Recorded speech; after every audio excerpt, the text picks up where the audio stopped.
Welcome to the Games PR Podcast, your regular dose of video game PR goodness. Sit down, relax, as our team of experts and special guests share tips and tricks to help you level up your PR game with media and influencers. Welcome everyone to the Games PR Podcast. It's your guide to the world of games PR, marketing, and a little bit of everything in between. Hosted by me, Jack, who has been doing all of that and more for my entire professional life. So joining me this week is Amie, a tech PR wizard and events specialist, which is excellent timing for today's topic, and special guests, the award-winning pop culture marketing agency Experience 12. Welcome on board. Hi guys. That's Molly and John here. So I said award-winning pop culture marketing agency. What does that mean? Exactly what it says on the tin, basically. We are a pop culture marketing agent that specialises in pop culture. So that's across TV, film, and games. Which those lines are more and more getting blurred these days as well. So we specialise in a lot of things. We specialise in events, but exhibitions, launch events, PR events, anything like that. So the company's been going for just over 10 years. It was our 10th birthday this year. I've been with the business coming up 4 years. My speciality is in the games industry. But yeah, I'll let Molly have a shot as well. I am one of the newbies to the company this year, so I started in January, and I'm on the production side of it, so producing the wonderful ideations that come from our client side. Not that we don't have good ideas ourselves, we do throw them in as well.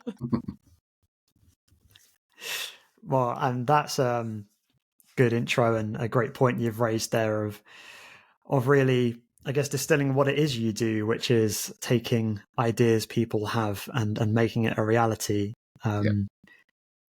As you guys have been to so many, I think an easy one to start with as a sort of question point is what can you do or what really can't you do, maybe, as it were, because people can have ideas and think, oh, I can't do it, that's impossible. But I mean, I saw pictures from Gamescom and there was just a tractor sitting in the hall, so that you can start small or large really and go from there. But I think last episode that we spoke about events, it was more along the lines of why people should do them and just kind of put themselves there. But really, if they want to take the extra level, it is perhaps getting some experts on board and going, let's go big. Yeah. So why go big? Just taking a step back, what can you do? Anything, to be honest. What should you do? You should be more specific.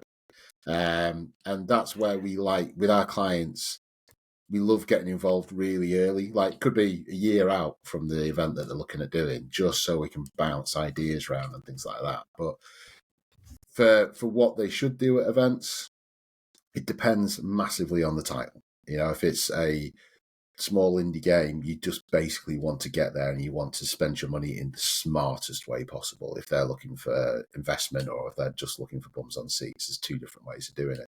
For the big AAAs, there's lots of things you can do. I mean, we've just done a big thing with Sega at EGX where they had 5 different titles on one stand, or you can have people that can just concentrate on one title and take a half a hall at Gamescom. It all comes down to what they're wanting to achieve. And most clients come to us not knowing what they want to achieve. So that's it's a lot of hand holding and saying, look, you come to us with what you want to do, and then we'll say, this is what you can do, X, Y, Z, or gold, silver, bronze, depends on budget, depends on timing, release dates, lots and lots of things, really. It's also, when you're thinking about going to these places, it's how you want to engage with your audience, which is a big aspect. It's what they're paying money to be there. They're paying money to see you. What is going to make them interact with you? And that's something that we have to consider when a client comes to us. They can come to us with ideas. And as John said, we can put it in a gold, silver, bronze spectrum, but we can also give you ones that you may not have thought about. We can give you that other sided view, because we also need to put ourselves in the audience shoes, saying, what would we also want to push to see to get people who may not be in the games industry, and how are we going to entice them to start getting involved? I was going to ask if there were any cool like examples or stories that you could share that people may have seen in the wild, like some of the shows or recent things that you've done. People don't necessarily have to have seen them, but it'd just be good to get a taster if you can paint that picture. So coming out of EGX, as John said, we went to the exhibition with Sega, and we made this really incredible 5-title structure. And I think one of the best things about that we did was you got to play one of the titles, you did your 10 minutes of the demo, but from that we took a piece of the action and you could live it. You could have your moment as one of the characters in this really fun slow-mo glam bot that then you can share on your socials to say that you've been there, you've done that, you've been part of the game. So that was quite a nice niche one, but also for anyone who didn't do the gameplay and just wanted to have a fun capture moment, a takeaway from the brand itself, that was available too. There's no, you have to do this to then do the next part. It was just something a bit free-flowing and everyone could be involved. There was these 2 gorgeous old women with their grandchildren and their son. It was really lovely, and they were there dancing in it as well. It was probably one of the sweetest moments I've seen on the stand, and it was just nice that it was a whole family environment, and it wasn't just because he was there and wanted to introduce his kids to gaming. It was, he brought these 2 little old biddies with him, and it was so sweet to see. Do you often get that sense of jealousy if you're on the stand and you see someone across the hall also doing something cool and you have that competition for getting eyes on it?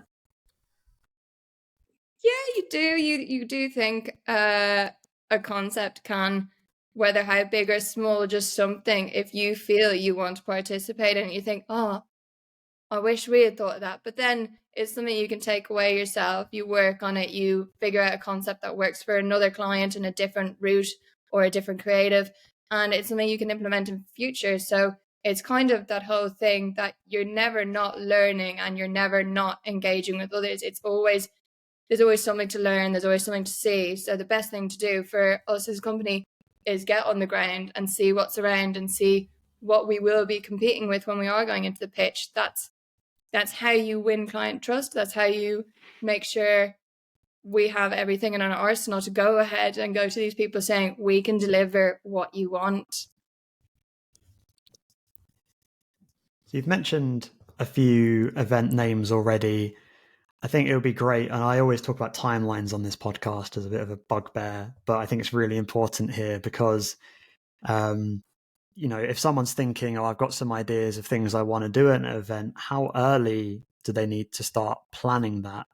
And I think I'm setting you up for someone to hit this for a home run here, because I've heard whisperings of during GDC itself, there's already people planning for the next year while the show is still happening, to show how intense the timeline really is.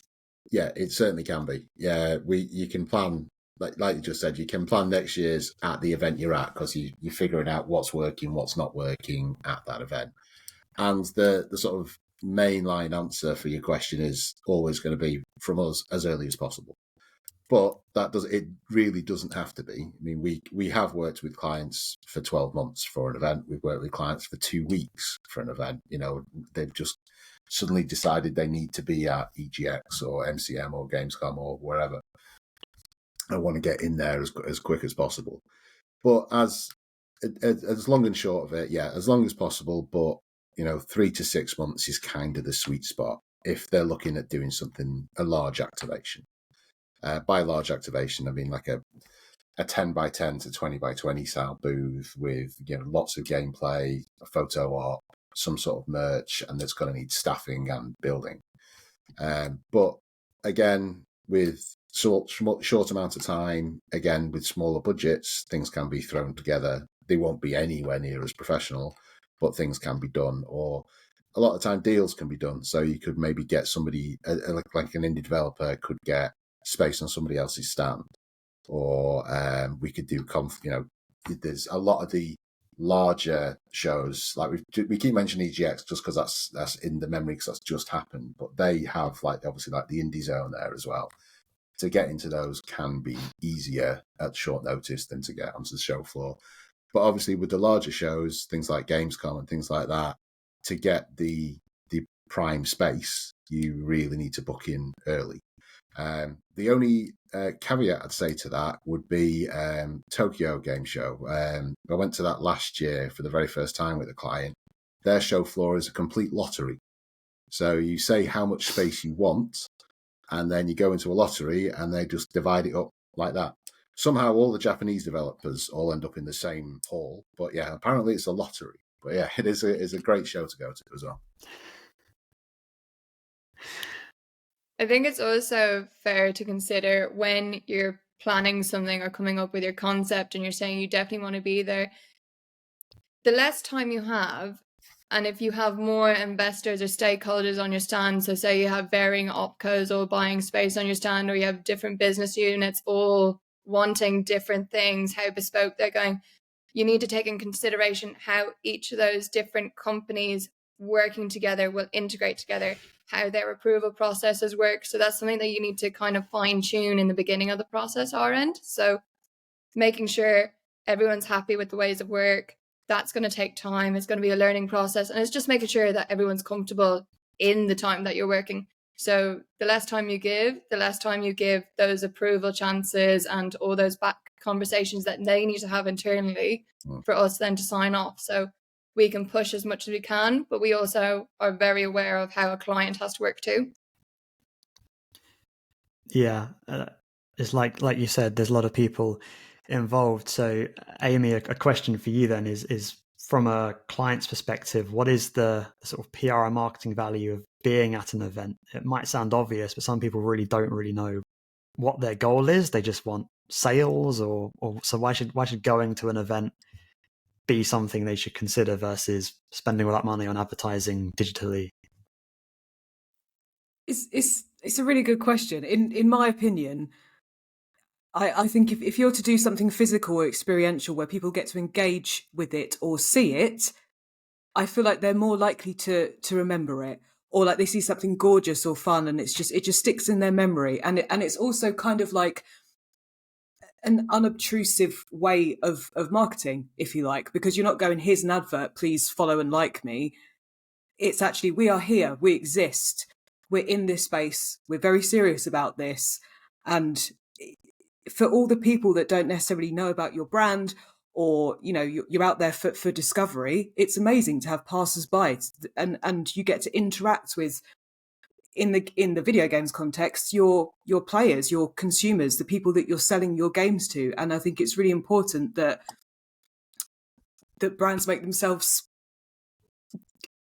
just more present generally. Like, I love walking the halls at Gamescom and GDC, just because there's so much stuff that I would never necessarily discover on my own. Even if I got served an ad, oh, it's an ad, I just click off that, not interested. But there's something that hits a bit different when you're caught up in the same interest and the same reason as to why everyone else is there. So I think that alone, to get your brand in front of, let's take Gamescom, for example, 320,000 people, I just think it hits a bit differently. It's quite personal. And on the flip side, it's something that I really enjoy doing. But, that's a different side. That's a different side.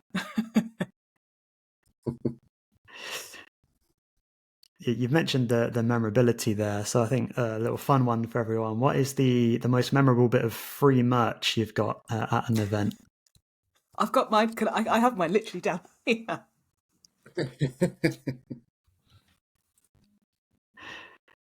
Oh my god! Was that from the part we went to together John. at Gamescom last year? Yes. Yeah. Yes. Yes. That's so good. That's so cute. I think mine was. I think I've got it, or I might have given it to my kids. I can't remember. It was for. Do you remember a game came out, Rage 2, about maybe 5 years ago? They made a flying boomerang disc that sort of came together and just pressed a button and it clicked out and you could throw it across. It was fantastic, but they were giving them out at I think it was either EGX or MCM, and it ended up with a bit of a war outside where there must have been 100 people of just lobbing these things at each other. It made for a memorable evening. But yeah, they were great bits of kit. Best bit of merch. Well, Gamescom is my first gaming event, and then EGX, so I haven't actually acquired any merch from there. But from when I worked at festivals, I'm staring at them now. They're these pink heart-shaped glasses that I got from Creamfields. They're just really fun, and they look like they're from the 60s, and they're really cute. And I've had them a couple of years now, but I use them throughout the summer. I love them to death. So they live in the living room where I can easily get them. I think we've all, like, that's a useful item. And for the audio listeners who didn't see what Amie was presenting, it was a cushion. So, because there is a concept that, oh, well, merch and freebies are just pens and notepads or useless. It's not always the case. I think if you really want to make your brand stand out, putting some real thought into what even are just minor things can really set apart. Ironically, I've forgotten the brand, but at Games GDC last year, they were giving away these really neon green just bags that opened up, so you could store them in a little bag, and you open it up and it's like a shopping bag and you can put it back in your pocket. And they were handing those out, and you saw everyone walking around the show with these bright neon green bags, perhaps not interested in the product, but they stopped by the booth to say hello and pick up the freebie. So it was at least memorable because it was useful. Yeah, I think merchandise doesn't have to just be for entertainment. It can be useful. So water bottles, just getting your brand out there, showing that you're caring, being like, make sure to hydrate yourself. Yes, probably everyone in the world has a million water bottles, but what's one more? They're very useful to have. I've got one at the office, one at home. I have one that goes in my work kit when I go to site. I make sure that I have one at the ready because no one wants to faff around with plastic bottles anymore. Even some of the nicer ends of the tech industry or gaming industry giving out portable chargers that fit in your pocket is just the most simplified and genius way of getting your brand into a potential consumer or business associate's pocket. It's there, it is so usable, and it's easy to carry around forever.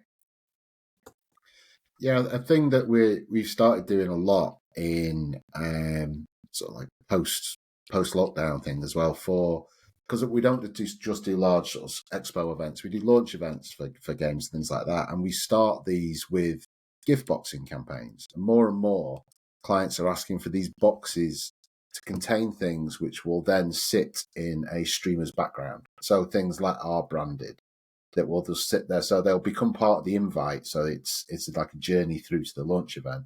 And these can be simple sort of statuettes or even things that people are creating out of cardboard. So the box itself folds down, everything pops out. So it's like a model that they can create. But then they can be displayed in a background, or they become a sort of collectible in themselves. So yeah, gaming merch is a lot different now than it was when it was just basically t-shirts and tote bags, which like 10, 15 years ago.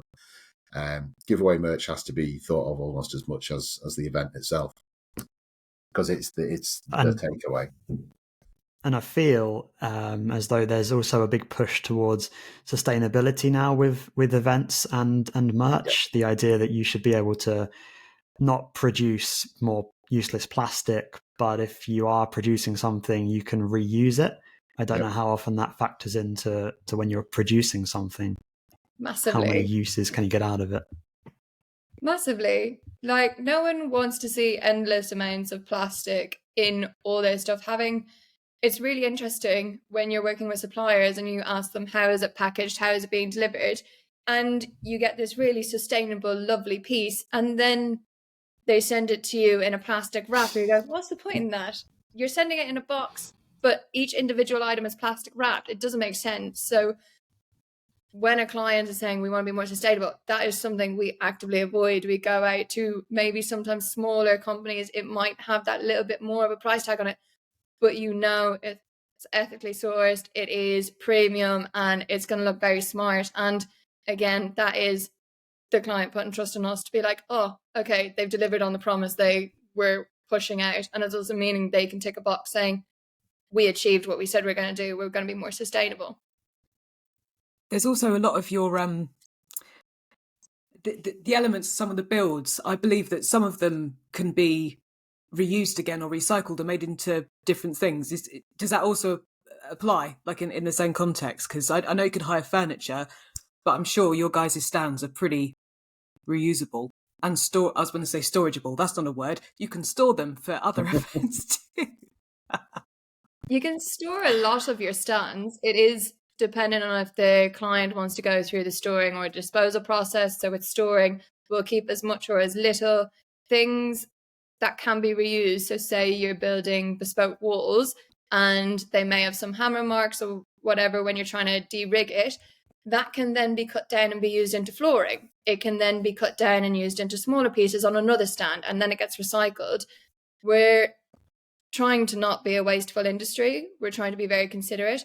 There's also other ways you can go about it. If you don't want to do the bespoke side of things, you can do rented aluminium frames that then has these reusable graphics where they use the silicone edges that they pop in, and it's something that is easily tourable. These are kind of kit scenarios that we can work on, and we can build a package for you that is a touring scheme that goes around. So in the long term, it would be a lot more cost efficient in the upfront cost. It may not be everyone's fancy, but then you have something that you can then maybe rewrap, or you just keep rolling it out for as long as you need it.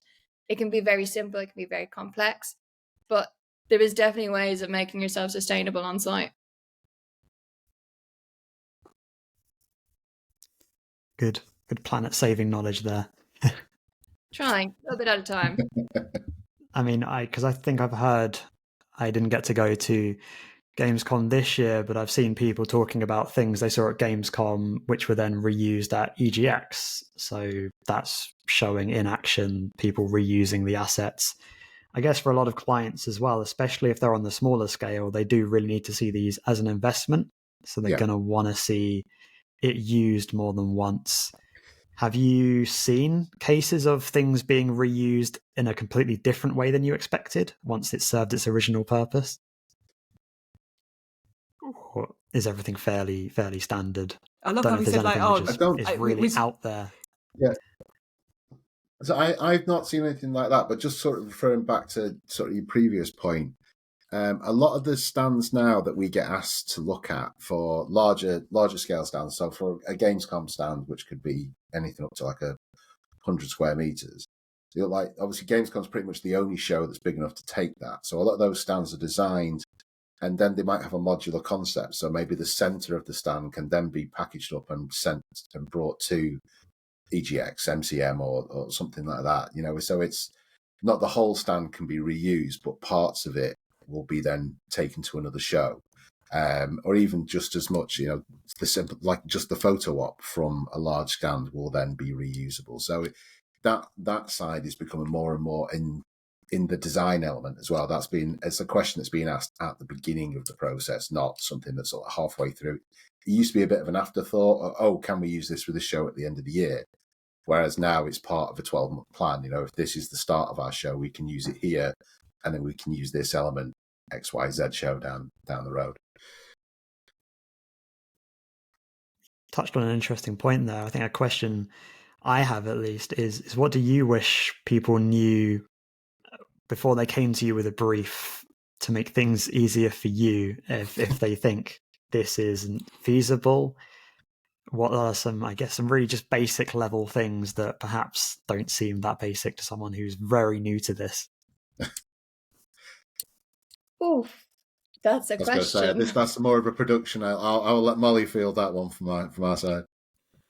I think a consideration that maybe get overshadowed in this is my ideation, this is my concept, we want to make it reality, is actually there's two parts to it. I think logistics can be a very grey area for people who don't know what that can entail. So say, looking at England, and not to bring up Brexit, we now don't have easy access to Europe.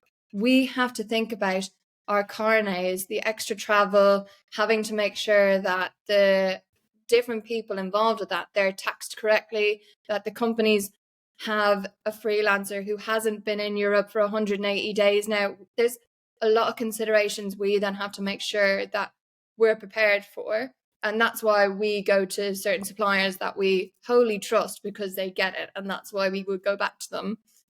And then on the other side is another consideration. If you have, because of COVID, a brand who is new, they don't know where to start, and they want to go in somewhere, and they've only ever been in a digital capacity, making them physical is not what they see on a screen.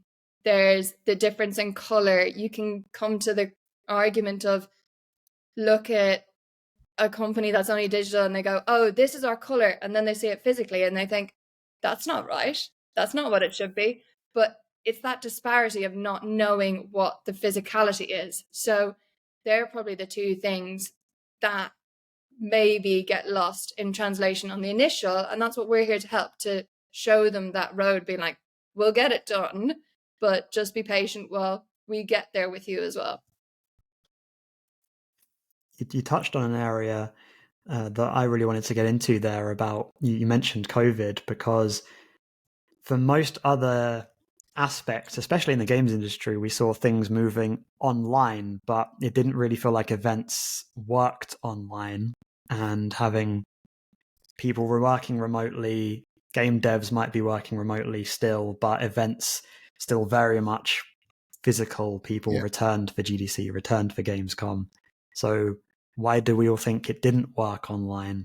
What's that benefit? We might have alluded to it earlier about just having that experience, but why take this physical and why didn't it stick online like everything else did? I think can. One thing you said there is COVID is kind of we still now talk about events pre-COVID and post-COVID. They are, the things haven't got back to what they were before, and they're certainly getting there, and they're getting better year on year. Well, actually saying that, I would say Gamescom this year was pretty much back to normal. But why it didn't work, I think there's a lot of different answers for that. For me personally, I think events, I love events. I'm an events nerd, and I think it is a shared experience when you're at an event. Even if you go by yourself, you buzz off the atmosphere, you buzz off everybody else there, and you don't get that at home.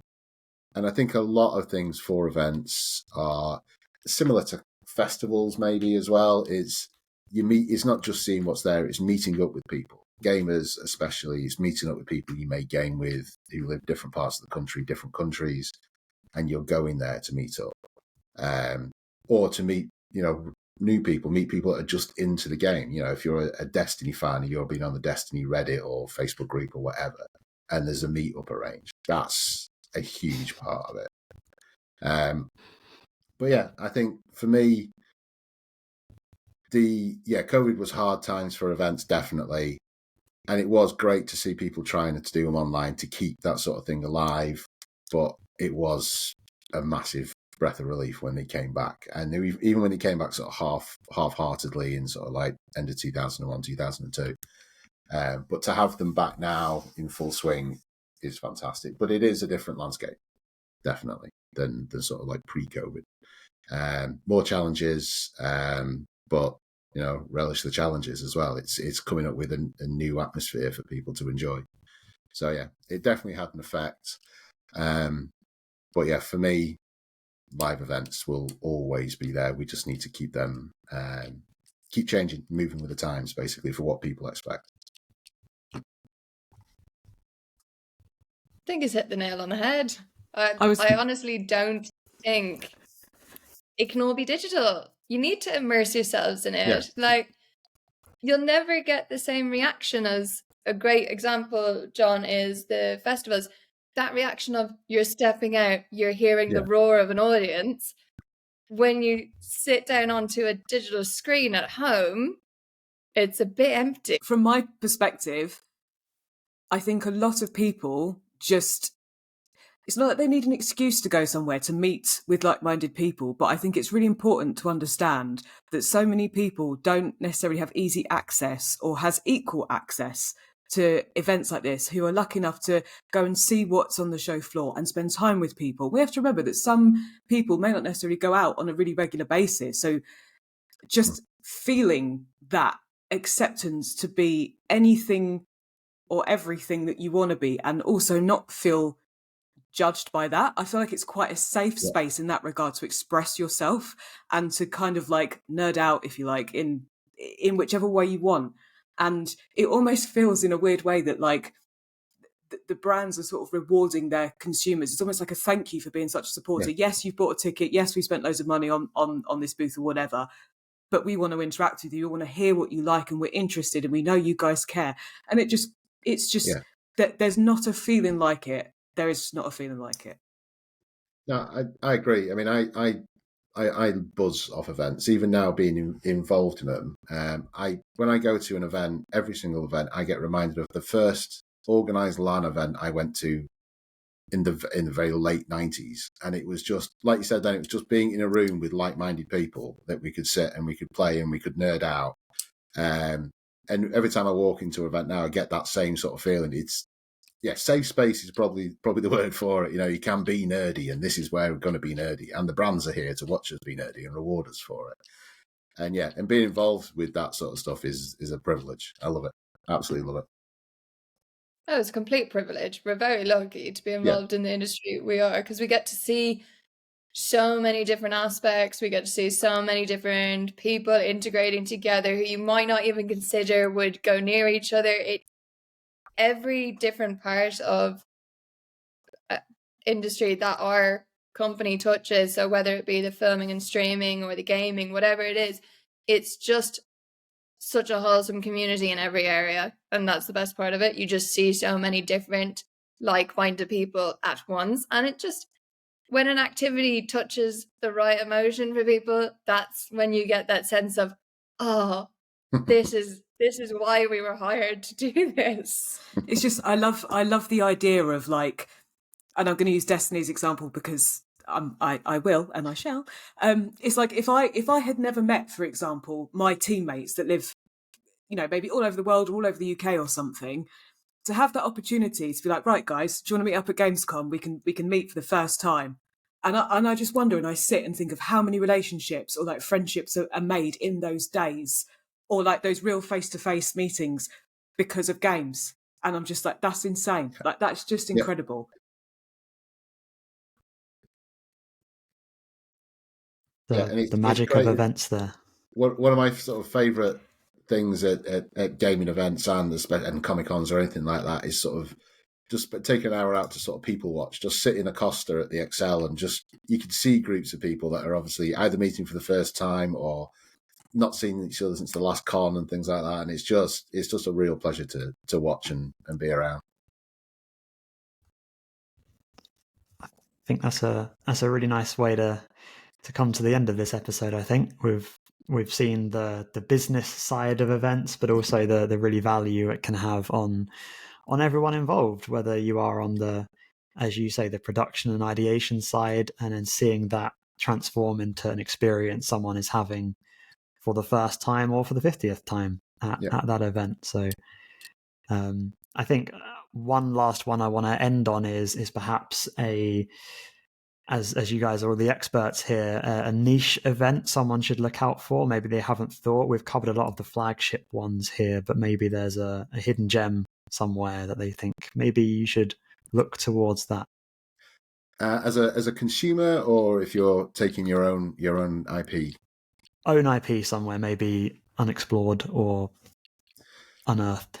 I'm going to say, I wouldn't say unexplored or unearthed, but if this, for sort of a UK base, the looking to the States, the PAX events, they are great events. They run on both coasts. They are very indie focused, and their audience it's a different audience than a Gamescom, than an EGX, than an E3 or anything like that. It's a much more sort of open event for people. we've activated at those before, and they've been really great to see. And it was interesting going, having heard of these events for years about in the press and read about them and read interviews and things like that. But actually being on the ground at one and seeing what they're like, it's a totally different element in a great way. Really, really good, fun events to be at. So yeah, that would be my recommendation.